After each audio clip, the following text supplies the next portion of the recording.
like to give you some book recommendations. I have a really short list, but with really good books that you should check out this winter and this Christmas. Now, all of them are Christmassy, but all of them are winter themed and would make a great companion for you this Christmas. So I really hope you check them out. And I really hope that you yourself have some Christmas mood, and I hope that these books on this list will make your Christmas feel a little bit more festive. Really great Christmassy mood. I'm feeling really festive, and I even tried to make a Christmas tree from my green books that I hope you will appreciate, at least that I found green books on my shelves because I have only 5. This is for the festivity of the video, and I hope that you'll find my book recommendations interesting, and I don't want to stall any more, and I would like to go into the book recommendations that I hope you find really interesting. Thank you for turning this video on. Don't forget to subscribe and like this video before we start, and let's begin. Number 1, probably the most Christmassy book I have ever read and that really made me feel Christmas is A Castle in the Clouds by Christine Gier, a German writer. So this book tells us about a 17-year-old school dropout who interns at an old hotel hidden deep in the Swiss Alps. And there we get to see her work and live in the hotel for Christmas holidays. We get to watch the guests and even find something suspicious. So this is a YA, young adult, and a detective, kind of a mystery novel. Let's ignore the dogs on the background. I'm not going to turn my attention to them every time they bark because they don't stop barking ever. I'd like to say that this book is really easy to read, so you won't find any trouble in the topics, the themes, and the plot. It's really easy, but it is really cozy, and I think would appeal to any reader, no matter your age, job, or reading preferences, because this is honestly really cozy and enjoyable read for Christmas. I read it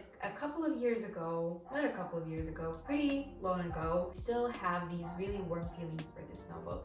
I think I have it somewhere. I have the book, but I forgot I have it. So here is the Ukrainian edition. It's pretty big, but the font is really big also. So I really recommend you guys read it this Christmas because it's really cozy and really fun, really entertaining. Well, the next book is actually probably one of my first literary fiction books. I read it last year, Christmas time, and it's called The Christmas Orphans Club. So we read about a group of friends who back in college were all alone for Christmas and then formed a group of Christmas orphans, a Christmas Orphans Club. And since then they all celebrated Christmas together, but this year something goes different. This year will be their last Christmas together. And in this book we read about their troubles and friendship and love troubles in New York City on Christmas, in winter. I really loved that it is set in New York because the depictions of New York Christmas are probably one of my favorites, and I really love reading about or watching about New York Christmas, and this book was really entertaining and atmospheric in terms of Christmas and winter.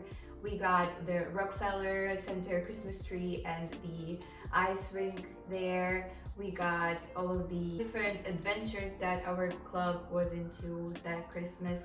And for me, it was important that the book explored the theme of friendship and how friendship is built, how friendship is kept.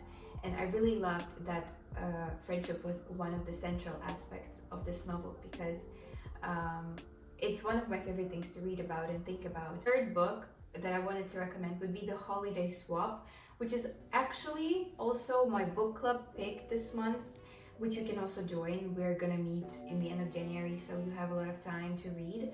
And this novel tells us about 2 twins who decide to swap their lives for Christmas. Both of them are kind of sick of how it's going in their lives. They're all overwhelmed, burned out, or just confused.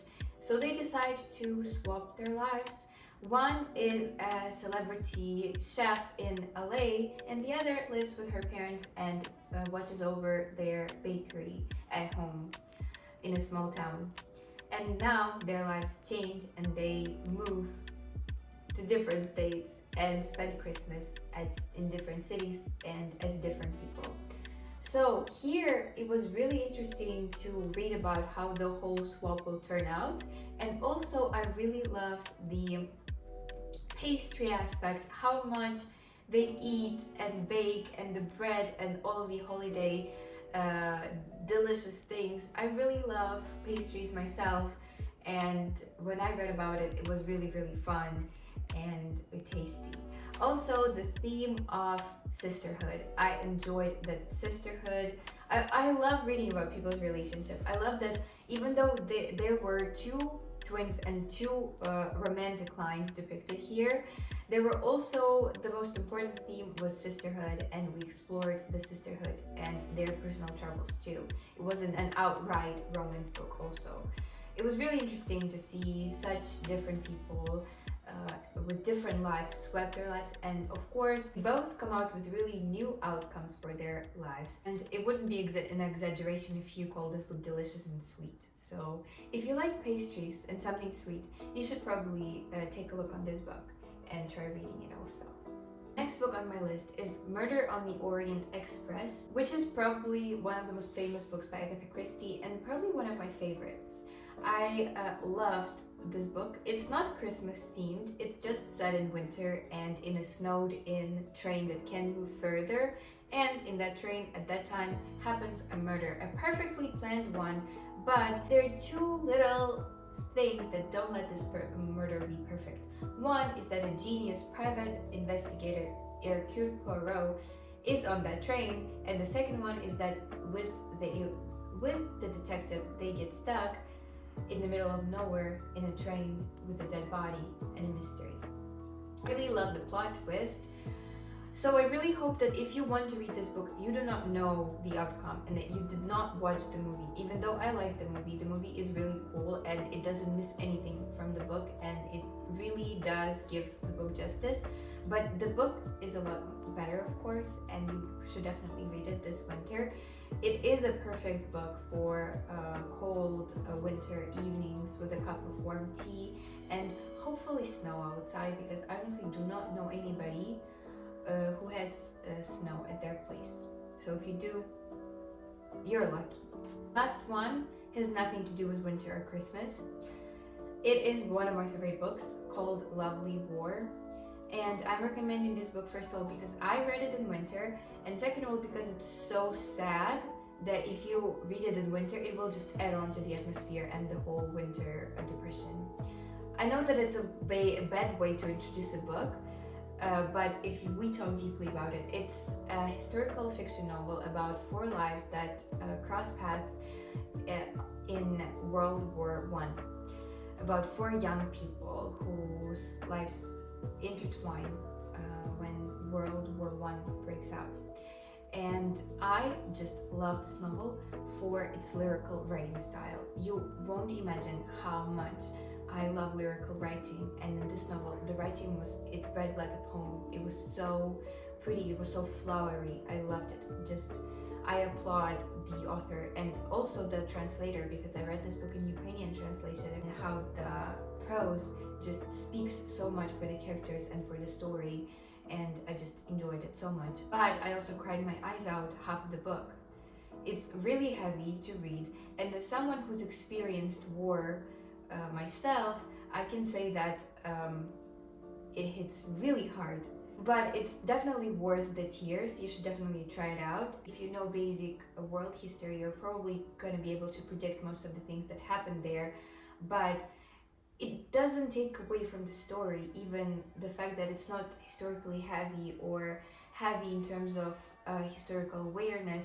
It's really heavy on people and people's stories during war, people's feelings, people's struggles, different people, soldiers, volunteers, nurses, artists. We had a jazz musician, and I loved reading each story because the author put so much detail into the story and also a lot of research.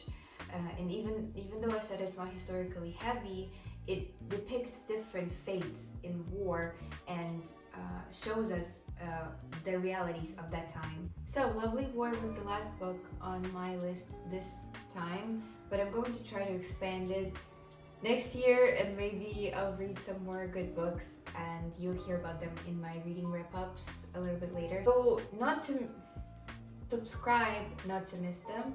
And I think I can wrap up this video with asking you to comment your winter book recommendations in the comments so that we can expand our list, and for me to also read new books, and for our subscribers and all of you guys to find new books to read this winter season and Christmas. And I wish you all a Merry Christmas and a Happy New Year, and I'll see you soon in the next videos. I hope you don't miss them.